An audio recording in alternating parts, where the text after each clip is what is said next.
नमस्कार दोस्तों, आज मैं आपके लिए लेकर आया हूं एक दिल दहला देने वाली कहानी, छोटा बाबा की झोपड़ी। ये कहानी है डर की, रहस्य की और एक ऐसे सौदे की जिसकी कीमत मौत से भी ज्यादा भयानक है।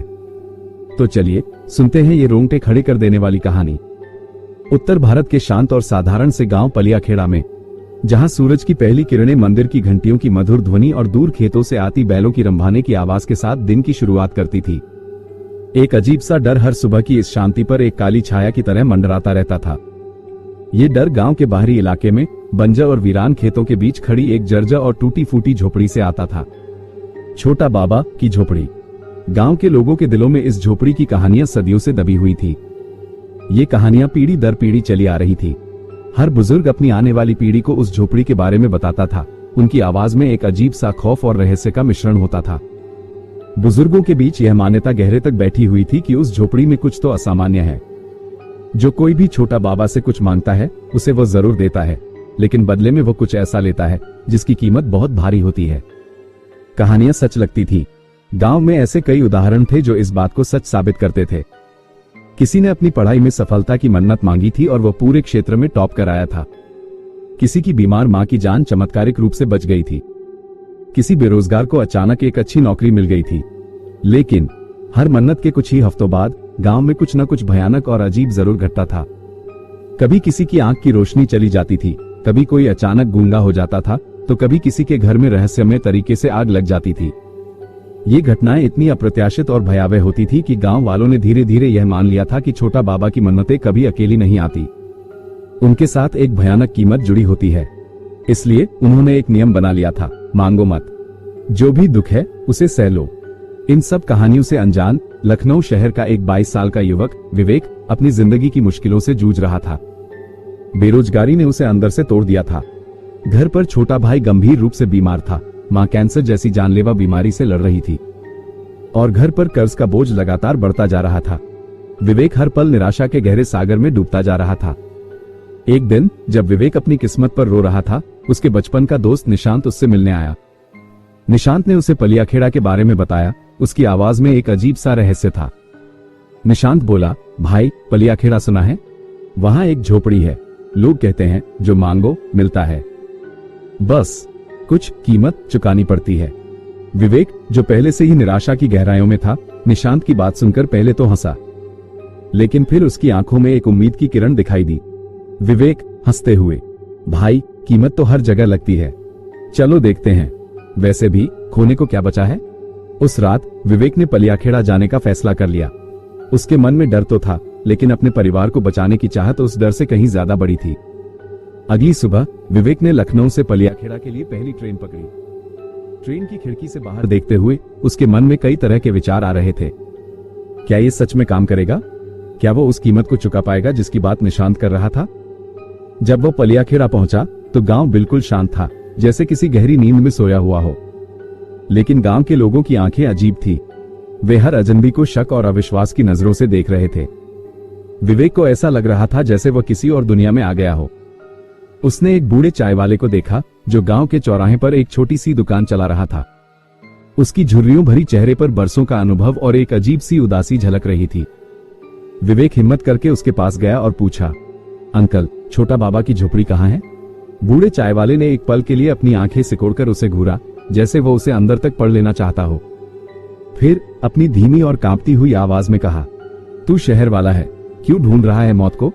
विवेक उसकी बात सुनकर थोड़ा घबरा गया, लेकिन उसने अपना इरादा नहीं बदला। मैं सिर्फ मन्नत मांगने आया हूँ। बूढ़े चाय वाले ने एक गहरी सांस ली, जैसे उसे पता हो कि विवेक किस खतरे में जा रहा है।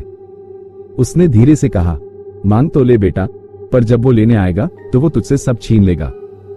विवेक उसकी चेतावनी भरी बातों को सुनकर थोड़ा परेशान जरूर हुआ, लेकिन उसने अपनी घबराहट को छिपाते हुए एक हल्की सी हंसी हंसी और झोपड़ी की ओर चल पड़ा, जिस दिशा में बूढ़े ने इशारा किया था। बंजर खेतों के बीच दूर क्षितिज पर उसे एक धुंधली सी आकृति दिखाई दी, वही झोपड़ी। जैसे जैसे वह उसके करीब पहुंचता गया, झोपड़ी का भयानक रूप और भी स्पष्ट होता गया। उसकी दीवारें जगह जगह से जली हुई थी, दरवाजा बुरी तरह से टूटा हुआ था और हवा के झोंकों के साथ करा रहा था। आसपास अजीब सी उदासी और वीरांगी छाई हुई थी। झोपड़ी के अंदर एक कोने में मिट्टी की एक छोटी सी मूर्ति रखी हुई थी। मूर्ति का चेहरा लाल सिंदूर से रंगा हुआ था और उसकी आंखें अजीब तरह से चमक रही थी, जैसे उनमें कोई जीवित शक्ति मौजूद हो। विवेक ने अपनी जेब से एक छोटा सा तेल का दिया निकाला, उसे जलाया और मूर्ति के सामने रख दिया। दिए की लो मंद हवा में थरथरा रही थी और उसकी हल्की रोशनी झोपड़ी के अंदर के अंधेरे को थोड़ा कम कर रही थी। उसने अपनी आंखें बंद की और पूरे विश्वास के साथ अपनी मन्नत मांगी। मां ठीक हो जाए, छोटा भाई फिर से दौड़े, मुझे नौकरी मिल जाए, बस इतना दे दो बाबा, बाकी जो चाहो ले लो। झोपड़ी में घना सन्नाटा छा गया था, सिर्फ दिए की लो की हल्की सी आवाज आ रही थी। लेकिन अगले ही पल विवेक को ऐसा लगा जैसे झोपड़ी के अंदर कोई सांस ले रहा हो। एक सर्द हवा उसके कानों को छूकर निकली और उसने एक आवाज सुनी, बिल्कुल पास से, जैसे कोई उसके कान में फुसफुसा रहा हो। मन्नत पूरी होगी। आवाज इतनी धीमी और रहस्यमय थी कि विवेक डर से कांप उठा। उसने तुरंत अपनी आंखें खोली, लेकिन झोपड़ी में उसके सिवा कोई नहीं था। उसे लगा कि शायद यह उसकी कल्पना थी या फिर थकान के कारण उसे ऐसा सुनाई दिया होगा। लेकिन अगले ही दिन कुछ ऐसा हुआ जिसने विवेक के होश उड़ा दिए। उसकी मां की कैंसर रिपोर्ट नेगेटिव आ गई थी। डॉक्टर भी हैरान थे, वे इसे एक मेडिकल मिरेकल कह रहे थे। छोटा भाई, जो महीनों से बिस्तर पर पड़ा था, अचानक उठकर चलने लगा, जैसे उसे कभी कोई बीमारी हुई ही ना हो। और एक हफ्ते के अंदर विवेक को दिल्ली की एक नामी कंपनी से जॉब का ऑफर मिल गया। उसकी जिंदगी अचानक पूरी तरह से बदल गई थी। विवेक खुश होकर बोला, सच में बाबा ने सुन ली। उसने खुशी में निशांत को फोन किया और सारी बातें बताईं। निशांत भी यह सुनकर हैरान था। सब कुछ इतना अच्छा हो रहा था कि विवेक को अपनी मन्नत की उस भयानक कीमत के बारे में लगभग भूल ही गया था, जिसकी चेतावनी बूढ़े चाय वाले ने दी थी। चमत्कार के कुछ दिन बाद, जब विवेक के परिवार की मुश्किलें दूर होती दिख रही थी, उसके मन में एक अजीब सी बेचैनी घर करने लगी थी। वो खुशी महसूस कर रहा था, लेकिन साथ ही एक अनदेखे डर से भी घिरा हुआ था। उसे लगने लगा था कि कुछ गलत हो रहा है। घर में रात के समय दरवाजे अपने आप खुलने लगे थे, बिना किसी हवा के झोंके के। कभी कभी उसे ऐसा लगता था जैसे कोई कमरे में चल रहा हो, जबकि वहां कोई नहीं होता था। एक रात जब विवेक अपने कमरे में गहरी नींद में सोया हुआ था, अचानक उसकी नींद एक अजीब सी आवाज से खुली। ऐसा लग रहा था जैसे कुछ भारी चीज नीचे गिरी हो। वो हड़बड़ाकर उठा और कमरे में चारों ओर देखने लगा। कमरे में अंधेरा था, सिर्फ बाहर से आती हल्की चांदनी की रोशनी में चीजें धुंधली दिखाई दे रही थी। फिर उसकी नजर कमरे के एक कोने पर पड़ी। वहां फर्श पर एक पुराना तेल का दिया पड़ा हुआ था। यह वही दिया था जो वह लखनऊ से अपने साथ लाया था और जिसे उसने पलियाखेड़ा की झोपड़ी में जलाया था। लेकिन यह दिया अब खुद ब खुद जल रहा था। उसकी लो मंद और अस्थिर थी, जैसे किसी भूतिया हवा में कांप रही हो। विवेक का दिल डर से तेजी से धड़कने लगा। ये कैसे मुमकिन था? उसने तो इस दिए को जलाया भी नहीं था। वो धीरे धीरे दिए के पास गया और झुककर उसे ध्यान से देखने लगा। दिए के पास फर्श पर किसी ने कीचड़ से कुछ लिखा था। अक्षर अस्पष्ट और डरावने लग रहे थे, जैसे किसी बच्चे ने जल्दबाजी में लिखे हों। विवेक ने अपनी सांस रोके रखी और उन अक्षरों को पढ़ने की कोशिश की। तैयार हो। उन दो शब्दों को पढ़ते ही विवेक के शरीर में एक ठंडी लहर दौड़ गई। उसे पलियाखेड़ा की झोपड़ी में मांगी गई अपनी मन्नत याद आई। उसने बाबा से कहा था, बाकी जो चाहो ले लो। अब उसे समझ में आ रहा था कि बाबा कौन था और वह क्या लेने आया था। वो कोई दयालु संत नहीं था, बल्कि एक अंधेरी शक्ति थी जिसने उसे सब कुछ दिया था। लेकिन अब वह अपनी कीमत वसूलने के लिए आ रहा था। उस रात विवेक सो नहीं सका। वह बिस्तर पर पड़ा रहा, हर आहट पर चौंकता रहा। उसे लग रहा था जैसे कोई अदृश्य शक्ति पूरे घर में घूम रही हो, उसकी हर हरकत पर नजर रख रही हो। अगले कुछ दिनों तक घर में अजीबोगरीब घटनाएं होती रहीं। रात में रसोई के बर्तन अपने आप गिरने लगते थे। दीवारों पर बनी तस्वीरें टेढ़ी हो जाती थी या अचानक नीचे गिर जाती थी। विवेक और उसका परिवार हर पल डर और अनिश्चितता के साए में जी रहा था। विवेक ने निशांत को फोन करके इन सब बातों के बारे में बताया, लेकिन निशांत को उसकी बातों पर यकीन नहीं हुआ। उसने कहा कि शायद विवेक बहुत ज्यादा तनाव में है और उसे आराम करने की जरूरत है। लेकिन विवेक जानता था कि यह सिर्फ तनाव नहीं था, ये कुछ और ही था, कुछ बहुत बुरा।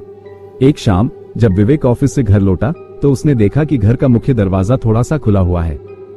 उसे याद नहीं आ रहा था कि उसने दरवाजा ठीक से बंद किया था या नहीं। वो धीरे धीरे अंदर दाखिल हुआ। उसका दिल डर से धड़क रहा था। घर के अंदर पूरी तरह से शांति थी, लेकिन ये शांति बहुत भयानक लग रही थी, जैसे किसी तूफान से पहले की शांति हो। वह अपने कमरे में गया और वहां उसने एक और डरावनी चीज देखी। उसकी अलमारी का दरवाजा खुला हुआ था और उसके सारे कपड़े फर्श पर बिखरे पड़े थे। ऐसा लग रहा था जैसे किसी ने जल्दी जल्दी सब कुछ उलट पुलट कर दिया हो। विवेक का डर अब चरम पर पहुंच गया था। उसे यकीन हो गया था कि घर में कोई और भी है, कोई ऐसी शक्ति जो उन्हें परेशान कर रही है। उसने तुरंत अपने माँ और भाई को बुलाया और उन्हें सारी बातें बताईं। उनकी आंखों में भी डर साफ दिखाई दे रहा था। उस रात उन्होंने फैसला किया कि वे सब एक साथ हॉल में सोएंगे, ताकि अगर कुछ भी होता है तो वे एक दूसरे की मदद कर सकें। लेकिन रात भर उन्हें अजीबोगरीब आवाजें सुनाई देती रहीं, कभी किसी के फुसफुसाने की, कभी किसी के पैरों की घिसटने की। विवेक समझ गया था कि अब वो उस जाल में फंस चुका था जिसे उसने खुद ही बुना था। उसने छोटा बाबा से मन्नत मांगकर अपने परिवार को बचाया जरूर था, लेकिन अब उस शक्ति ने उसे और उसके परिवार को अपनी गिरफ्त में ले लिया था। हर बीते दिन के साथ विवेक और उसके परिवार के जीवन में एक नई अजीब और भयानक घटना जुड़ जाती थी। ये घटनाएं छोटी जरूर थी, लेकिन उनका प्रभाव गहरा और डरावना होता था। धीरे धीरे उनके मानसिक संतुलन को हिलाकर रख देता था। एक सुबह जब विवेक उठा तो उसने देखा कि उसके कमरे की दीवार पर लगी सारी कीलें फर्श पर गिरी हुई हैं। ये कीलें बहुत मजबूती से ठोकी गई थी और उन्हें अपने आप गिरने का कोई कारण नहीं था। विवेक ने उन्हें वापस ठोकने की कोशिश की, लेकिन ऐसा लगा जैसे दीवार के अंदर कुछ टूट गया हो और कीलें अब पहले की तरह मजबूती से नहीं टिक रही थी। उसे एक अजीब सा डर महसूस हुआ, जैसे कोई अदृश्य शक्ति उनके घर की नींव को धीरे धीरे कमजोर कर रही हो। अगले दिन जब विवेक नहाने के लिए बाथरूम में गया तो उसने शीशे पर छोटे छोटे हाथों के निशान देखे। ये निशान धुंधले थे, जैसे किसी बच्चे ने भाप से भरे शीशे पर अपनी उंगलियां फेरी हों। लेकिन विवेक के घर में कोई छोटा बच्चा नहीं था। उसने शीशा साफ किया, लेकिन कुछ देर बाद वही निशान फिर से उभर आए, मानो कोई अदृश्य बच्चा उस पर अपनी उपस्थिति दर्ज करा रहा हो। विवेक की रातों की नींद उड़ चुकी थी। जब वो सोने की कोशिश करता तो उसे अजीबोगरीब सपने आते। सपनों में वो अक्सर पलियाखेड़ा की जर्जर झोपड़ी में खुद को पाता, जहां चारों ओर झोपड़ी की मिट्टी बिखरी होती थी। वो उस मिट्टी की मूर्ति को भी देखता था, जिसकी आंखें अब और भी ज्यादा भयानक लगती थी, जैसे उनमें कोई दुष्ट आत्मा कैद हो। और फिर उसे एक टूटी हुई कर्कश आवाज सुनाई देती, जो उसके कानों में गूंजती रहती, जो तूने मांगा वो तेरा नहीं था। यह आवाज इतनी डरावनी और हकीकत के करीब लगती थी कि विवेक हर बार डर से कांप उठता और उसकी नींद खुल जाती। एक दिन विवेक का छोटा भाई, जो कुछ दिनों पहले ठीक होकर खेलने लगा था, अचानक फिर से बीमार पड़ गया। इस बार उसकी हालत और भी ज्यादा खराब थी। वह दिन भर बिस्तर पर पड़ा रहता, उसकी आंखें बुझी हुई थी और वह किसी से बात नहीं कर रहा था। रात में वो डर के मारे जाग जाता और कहता, भैया वो बाबा मेरे साथ खेलते हैं रात को, लेकिन उनके पास गर्दन नहीं है। ये सुनकर विवेक का खून जम गया। उसके छोटे भाई की मासूमियत में भी अब उस भयानक शक्ति का साया दिखने लगा था। उसके बाद उसके भाई को तेज बुखार आ गया। डॉक्टरों ने कई तरह के इलाज किए, लेकिन उसकी हालत में कोई सुधार नहीं हुआ। वो धीरे धीरे कमजोर होता जा रहा था, जैसे कोई उसकी जिंदगी की ऊर्जा को चूस रहा हो। उसी दौरान विवेक की मां की तबीयत भी और बिगड़ गई। कैंसर के लक्षण फिर से उभर आए और इस बार वे पहले से भी ज्यादा गंभीर थे। वो अक्सर बेहोश हो जाती थी और डॉक्टरों ने भी अब लगभग जवाब दे दिया था। उन्होंने कह दिया था कि अब कोई उम्मीद नहीं बची है। विवेक पूरी तरह से टूट चुका था। उसने छोटा बाबा से अपने परिवार की जान बचाने की मन्नत मांगी थी, लेकिन अब ऐसा लग रहा था जैसे उसकी मन्नत ने उसके परिवार को और भी ज्यादा खतरे में डाल दिया हो। उसे अपनी गलती का एहसास हो रहा था, लेकिन अब बहुत देर हो चुकी थी। वह पछतावे की आग में जल रहा था। घर में मातम का माहौल था। हर तरफ उदासी और निराशा छाई हुई थी। विवेक हर पल उस भयानक शक्ति को महसूस कर सकता था जो उनके आसपास मंडरा रही थी, धीरे धीरे उनके जीवन को निगल रही थी। उसे समझ में नहीं आ रहा था कि वह क्या करे, किससे मदद मांगे। वह पूरी तरह से अकेला और असहाय महसूस कर रहा था। एक रात जब वह अपने बीमार भाई के कमरे में बैठा उसकी देखभाल कर रहा था, तो उसने कमरे के कोने में एक धुंधली सी परछाई देखी। परछाई धीरे धीरे हिल रही थी और ऐसा लग रहा था जैसे वह उसे घूर रही हो। विवेक डर से अपनी कुर्सी से उछल पड़ा, लेकिन जब उसने दोबारा उस तरफ देखा तो परछाई गायब हो चुकी थी। उसे यकीन हो गया था कि अब वह अकेला नहीं है। कोई भयानक शक्ति उनके घर में प्रवेश कर चुकी है और धीरे धीरे सब कुछ तबाह कर रही है। विवेक ने फैसला कर लिया था कि अब उसे सच्चाई का पता लगाना होगा। उसे ये जानना होगा कि छोटा बाबा कौन था और वह उनसे क्या चाहता था। उसे पलियाखेड़ा वापस जाना होगा, चाहे इसके लिए उसे अपनी जान भी क्यों न देनी पड़े। विवेक ने बिना किसी को बताए अगली सुबह ही पलियाखेड़ा के लिए ट्रेन पकड़ ली। उसके मन में एक ही धुन थी, सच्चाई जानना। उसे ये पता लगाना था कि छोटा बाबा कौन था और वह उनके परिवार को क्यों सता रहा था। रास्ते भर वह उन अजीबोगरीब घटनाओं के बारे में सोचता रहा जो उसके घर में हो रही थी। उसके भाई की बीमारी, मां की बिगड़ती हालत और वह भयानक साया, सब कुछ एक बुरे सपने जैसा लग रहा था। जब वो पलियाखेड़ा पहुंचा तो गांव पहले जैसा शांत और साधारण नहीं लग रहा था। हवा में एक अजीब सा भारीपन था और लोगों के चेहरों पर एक उदासी छाई हुई थी। उसे ऐसा लग रहा था जैसे पूरे गांव पर कोई शाप मंडरा रहा हो। लोग उसे पहचानते थे और उनकी आंखों में अब शक की जगह डर और सहानुभूति दिखाई दे रही थी। गांव के बाहरी इलाके में पहुंचते ही विवेक को एक अजीब दृश्य दिखाई दिया। एक अंधी बूढ़ी औरत जो लाठी के सहारे धीरे धीरे चल रही थी, उसकी तरफ आ रही थी। उसके चेहरे पर झुर्रियां थी और उसकी आंखें पथराई हुई थी, लेकिन फिर भी ऐसा लग रहा था जैसे वो उसे देख सकती हो। जैसे ही विवेक उसके करीब पहुंचा, बूढ़ी औरत रुक गई और अपनी कांपती हुई आवाज में बोली, तू मांग के गया था ना बेटा, अब वो देगा तुझे। विवेक उसकी बात सुनकर चौंक गया। ये बूढ़ी औरत उसे कैसे जानती थी और वह किस देन की बात कर रही थी? आप कौन हैं और आप क्या कह रही हैं? विवेक ने पूछा। बूढ़ी औरत ने एक गहरी सांस ली और अपनी लाठी जमीन पर टिकाई। मैं वो हूं जिसने बहुत कुछ देखा है बेटा। इस गांव पर छोटा बाबा का साया बरसों से है। जो भी उससे कुछ मांगता है उसे मिलता तो है, लेकिन उसकी जिंदगी का उजाला हमेशा के लिए चला जाता है। मुझे उस झोपड़ी तक जाना है, मुझे सच्चाई जाननी है, विवेक बोला। बूढ़ी औरत ने अपना सिर हिलाया और उसकी आवाज में दर्द भर गया। मत जा बेटा, वहां मौत तेरा इंतजार कर रही है।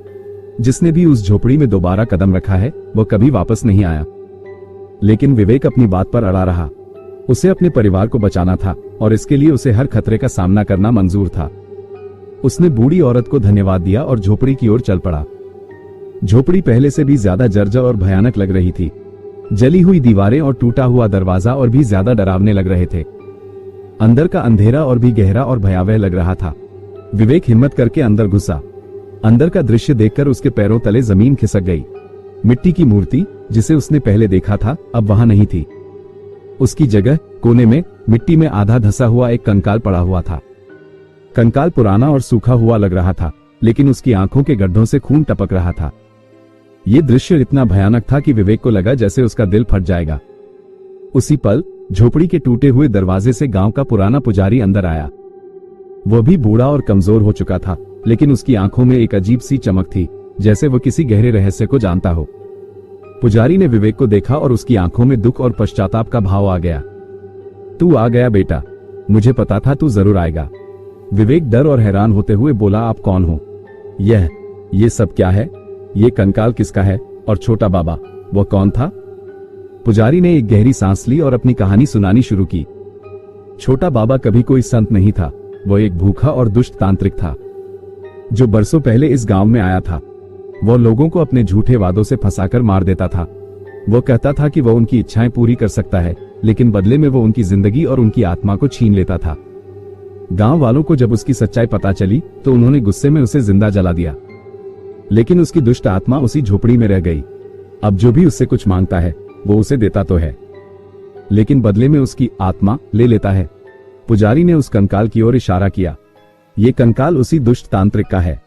उसकी आत्मा आज भी इस झोपड़ी में कैद है और वह हर उस इंसान को सताती है जो उससे कुछ मांगता है।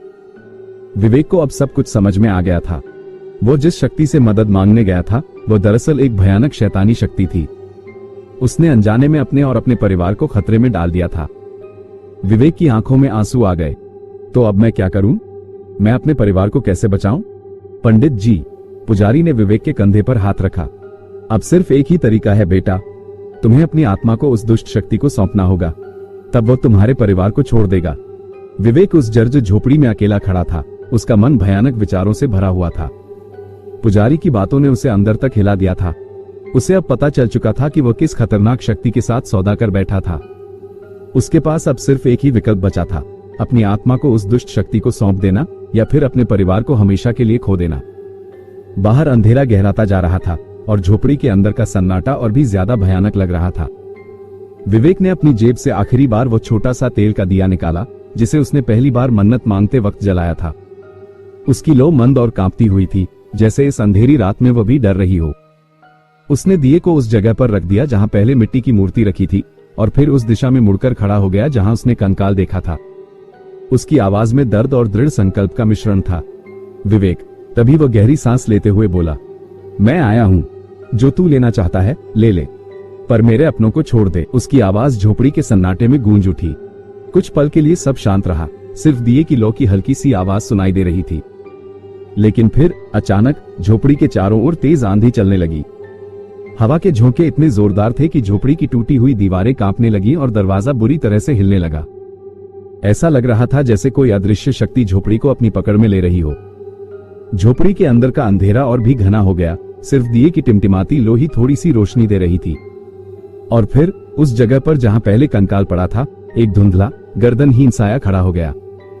वह आकारहीन और भयानक लग रहा था, जैसे अंधेरे से ही बना हो। उसकी कोई आंखें नहीं थी, लेकिन विवेक को महसूस हो रहा था कि वह उसे घूर रहा है, उसकी आत्मा को चीर रहा है। विवेक की आंखें डर से सुन्न हो गईं। वह हिल भी नहीं पा रहा था, जैसे किसी ने उसे जड़ कर दिया हो। उसका शरीर ठंडा पड़ गया था और उसे लग रहा था जैसे उसकी सांसें थम गई हों।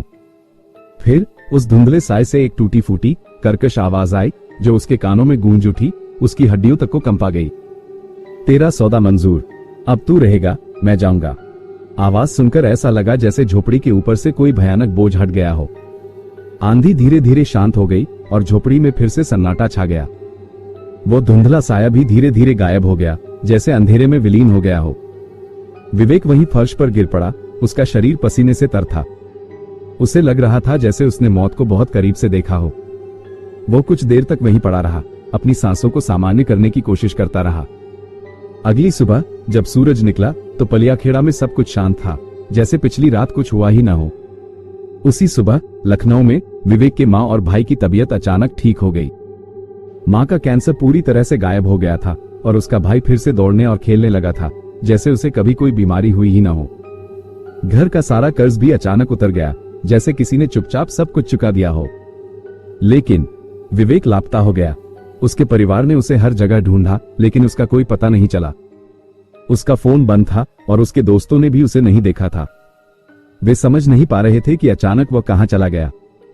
किसी को नहीं पता था कि विवेक अब पलियाखेड़ा की उस जर्जर झोपड़ी का हिस्सा बन चुका था। उसकी आत्मा उस दुष्ट शक्ति के बदले में दे दी गई थी। 6 महीने बीत गए। पलियाखेड़ा गांव में जिंदगी धीरे धीरे पटरी पर लौट रही थी। लोग छोटा बाबा की झोपड़ी की कहानियों को लगभग भूल चुके थे, या शायद उन्होंने उन्हें जानबूझकर अपनी यादों से धुंधला कर दिया था। खेतों में फिर से फसलें लहलहा रही थी और मंदिर की घंटियों की आवाज पहले की तरह सुनाई दे रही थी। एक दिन पलियाखेड़ा में एक और नौजवान आया, राहुल। वह भी शहर से था और नौकरी की तलाश में भटक रहा था। किसी ने उसे बताया था कि पलियाखेड़ा में एक ऐसी जगह है जहां हर मनोकामना पूरी होती है। डेस्परेशन में राहुल ने उस अनजान जगह पर अपनी किस्मत आजमाने का फैसला किया था। गांव में पहुंचकर राहुल थोड़ा खोया खोया सा महसूस कर रहा था।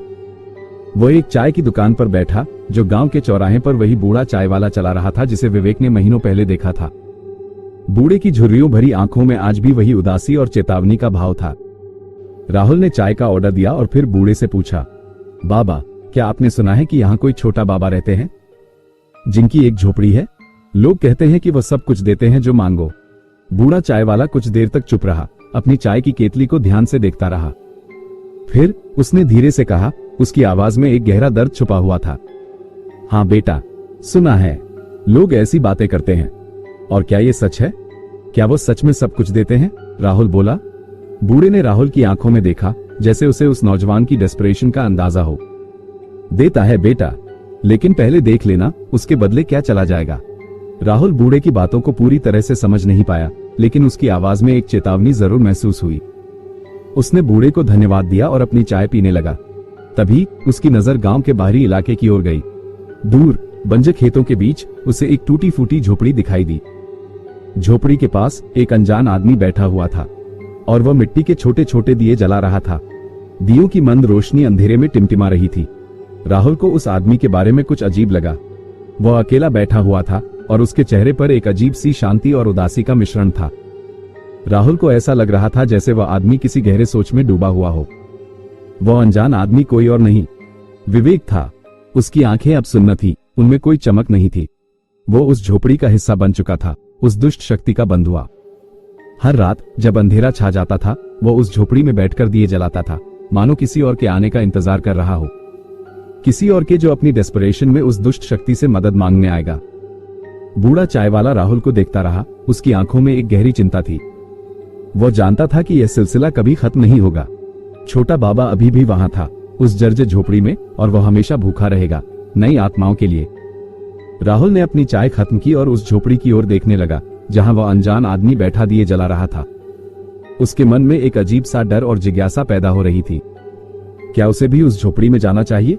क्या उसकी भी मनोकामना पूरी होगी? और अगर होगी तो उसे इसकी क्या कीमत चुकानी पड़ेगी? उसने एक गहरी सांस ली और उस दिशा में कदम बढ़ाया जहां वो टूटी हुई झोपड़ी खड़ी थी। और जैसे ही राहुल झोपड़ी के करीब पहुंचा, विवेक ने उसकी ओर देखा। उसकी आंखों में कोई पहचान नहीं थी, सिर्फ एक खालीपन था। उसने धीरे से अपना हाथ उठाया और राहुल को झोपड़ी के अंदर आने का इशारा किया। राहुल डर और जिज्ञासा के मिश्रण से भर गया। वो जानता था कि उसे क्या करना चाहिए। उसे वापस मुड़ जाना चाहिए, लेकिन उसकी जरूरतें इतनी बड़ी थी कि वह उस खतरे को नजरअंदाज नहीं कर सका जो उस झोपड़ी में छिपा था। उसने झोपड़ी के अंदर कदम रखा और उसी पल झोपड़ी का दरवाजा अपने आप बंद हो गया। बाहर बूढ़ा चाय वाला ने एक गहरी सांस ली और अपना सिर हिलाया। उसने बरसों से यह चक्र चलते हुए देखा था और उसे पता था कि यह कभी खत्म नहीं होगा। छोटा बाबा हमेशा रहेगा और उसकी झोपड़ी हमेशा भूखे लोगों को अपनी ओर खींचती रहेगी, उनकी इच्छाओं को पूरा करेगी और बदले में उनकी आत्माओं को ले लेगी। तो क्या यह सच में अंत था, या पलियाखेड़ा में छोटा बाबा का खौफ अभी भी बरकरार है? क्या विवेक हमेशा के लिए उस झोपड़ी का हिस्सा बन गया? और क्या राहुल भी उसी राह पर चल पड़ा है? इन सवालों के जवाब शायद कभी न मिले, लेकिन ये कहानी हमें जरूर याद दिलाती रहेगी कि कुछ इच्छाएं ऐसी होती हैं जिन्हें कभी नहीं मांगना चाहिए। तो दोस्तों, ये थी आज की कहानी। अगर आपको यह वीडियो पसंद आया हो तो कृपया लाइक करें और हमारे YouTube चैनल को सब्सक्राइब करना न भूलें। मुझे नीचे कमेंट्स में बताएं कि इस कहानी में आपको क्या सबसे डरावना लगा। हम अगले वीडियो में फिर से एक नई कहानी लेकर आएंगे। तब तक के लिए नमस्कार।